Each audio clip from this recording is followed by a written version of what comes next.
Hello and welcome back. Today, me and the paladins decided to do something new and interesting, unlike our other videos. Anyways, we're going to read you guys one of our several books that both Zelatrix and Tanazon are writing. The name of the book is The Collector of Dreams. And now we're going to tell you who will be playing who. I, Zelatrix, will play the narrator. I, Tanazon, will play Russell, Williams, and his wife. I, Wade, will play Vanessa. Written by Tanazon and Zelatrix, with the collaboration of 31 wonderful people. Made by Solegate with help from Paper Inc. Content on this site is licensed under a Creative Commons Attribution 4.0 International License. Summary. 4 powerful champions seek to find their ancestors' stolen treasures, an earth-shifting maze, the blazing berserk, a widow assassin, and the purest life force. Unexpectedly, it leads them to the same man, an inhuman figure.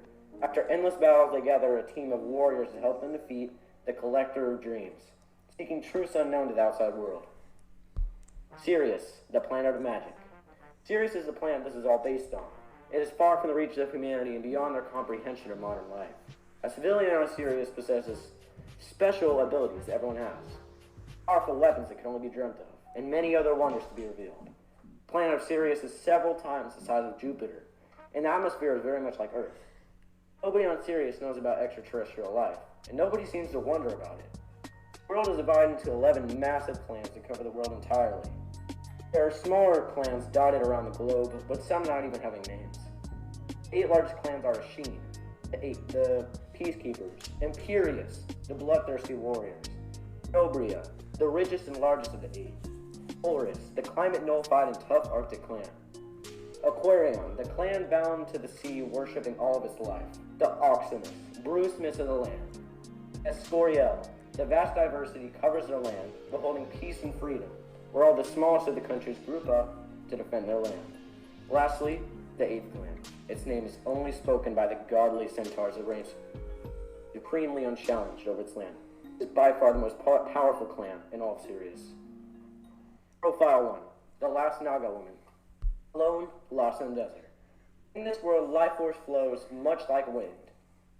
Magic digs into the earth much like worms. It flows through our body and soul much like blood. Life force is everything. With life force, all our organisms that were born on our land, of your home, are gifted with extraordinary talents, able to wield the magic of gods. We call this planet Sirius, and we welcome you to a glorious tale of a band of heroes as they face devilish threats to the world we admire. Come forth, child. Come and join me in this mystical tale of 4 champions.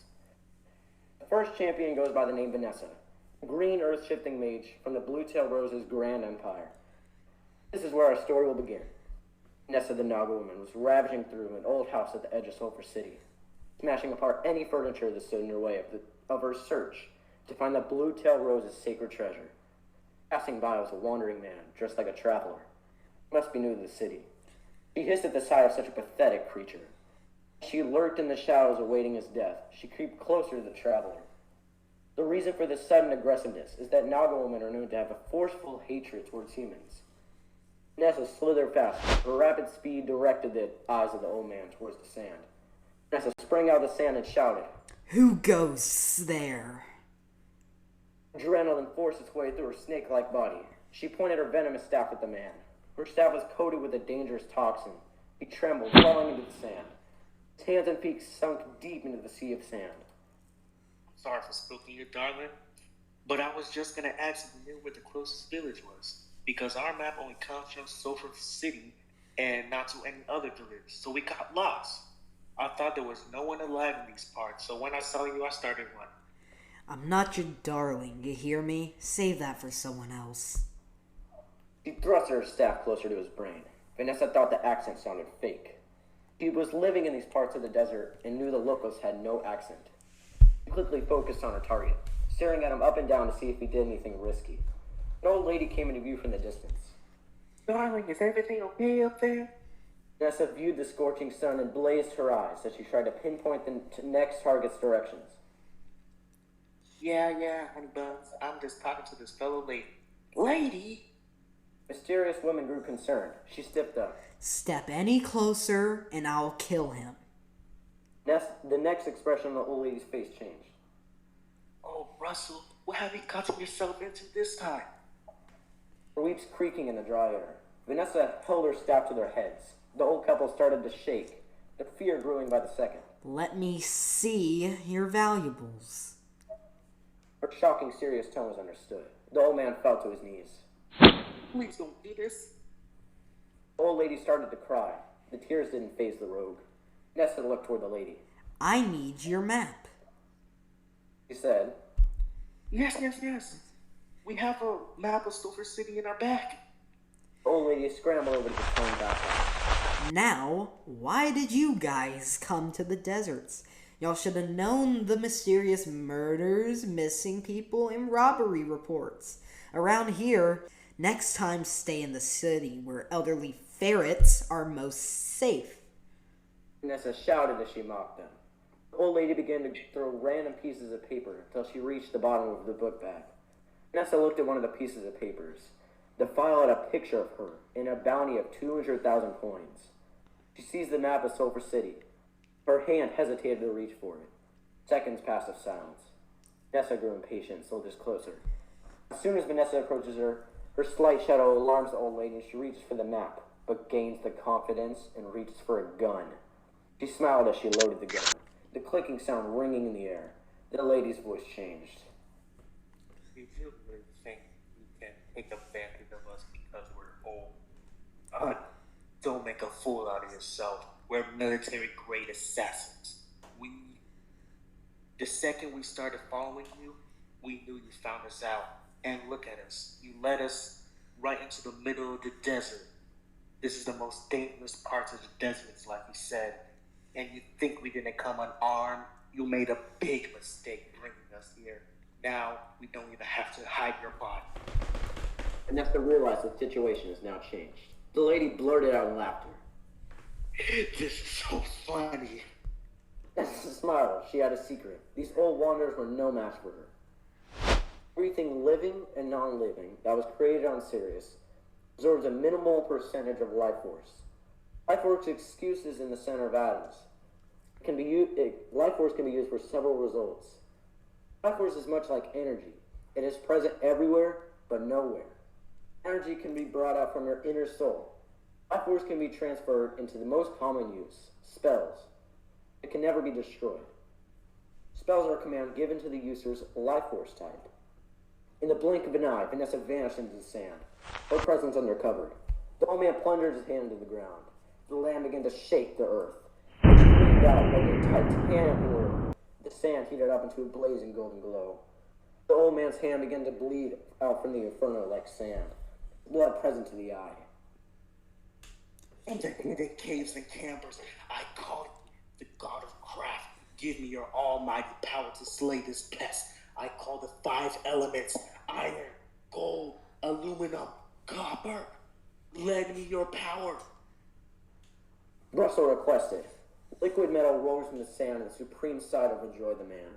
The drops of the earth gathered in the sky, molding itself into an almighty treasure. It began to harden, revealing one of the most valuable creations. It was a giant sword stretching as far as yonder. The old man chanted. You create the magic. 1,000-bladed swords. A terrific sword made by the most excellent metals. Fell from the gates of space, landing into the dry ocean. The old man continued. It was smart of me to disguise myself as a wanderer, but I'm surely not one. He already knows, idiots. The lady sighs. Oh well. You will die by my blade. He lends his hand towards the sword, grasping its glory. The man was a powerful metal-manipulating wizard. My name is Brussel William. I am a magic mage sent from the Imperious Dark Lord hunting killing. He stood up straight before lifting a hefty deal of weight. The old lady shot at Vanessa, sending her flying to the air, but under the sand did nothing. Vanessa leaped out of the sand to the air, her shadow gazing down as such a nuisance, came falling down like a meteor, her eyes glowing red. It came crashing down. She wrapped her tail around her neck, making the old lady tumble down. Last of her set of air began to escape. She froze for a bit. Russell came running down the hill, tumbled, sliding down the sand as she wielded his broadsword. The old lady tried to open her mouth to gain control over death, inhaling her last breath. Nessa looked back down at her, almost pitying the old lady from the skies. Nessa brought down her common weapon as it grew closer to the face of the old lady. Suddenly, the staff dug its way through the eyes of the defenseless woman. She cried a quiet scream of pain as death wrapped her claws around the lady. The devil herself, standing above her, putting her into the deepest dungeons of hell. The staff continued its way through the old lady's skull till there was blood raining from the desert air. Vanessa slithered back into the dark depths of the sand. No! Channing! You will pay. You will pay for this. You will pay for the sin you committed. I will kill you. The man continued to run toward her, with his sword behind him as he dragged it across the sand.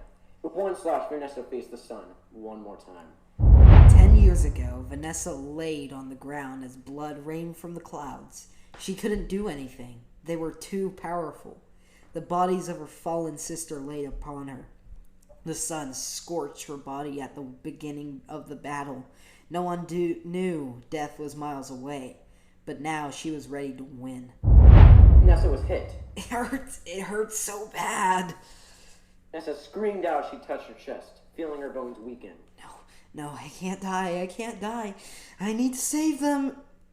She tried to stand up, but Vanessa grew more and more angry. Pain turned to anger, and she screamed out. How dare you! You must wish to die! Her tail began to glow a bright blue. The man held his sword in the air and shouted. You can't die yet. I'm not done with you. Take this, you insufferable worm. Vanessa glares at the man, her eyes beaming into the man's soul. He shivers in fear, almost dropping his sword. Vanessa shouted. How dare you call me a worm? Worms hide underground. They even fear to look into the sun. And you called me a maggot? I'm much more than a failed snake. I'm an elegant snake. My hiss strikes fear to the men below me like you. You are nothing to me. You are just a pebble in the road while I'm a mountain. This is not even a fair fight. Vanessa laughs in disapproval. You little...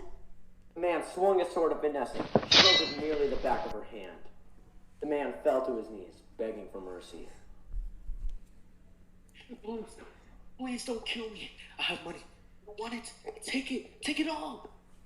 There's a map in the back. Take that too. You are just like a worm. If someone takes the most precious thing you have, you're left with nothing. You are hopeless, and it's my job to banish you from this world. You worm. Vanessa grabs her staff and is ready to kill, but suddenly the man throws sand in Vanessa's eyes. He runs for his life with a smile on his face, laughing like he won the battle. Vanessa whispers some mysterious words saying, Ravine of destruction. The ground rumbles.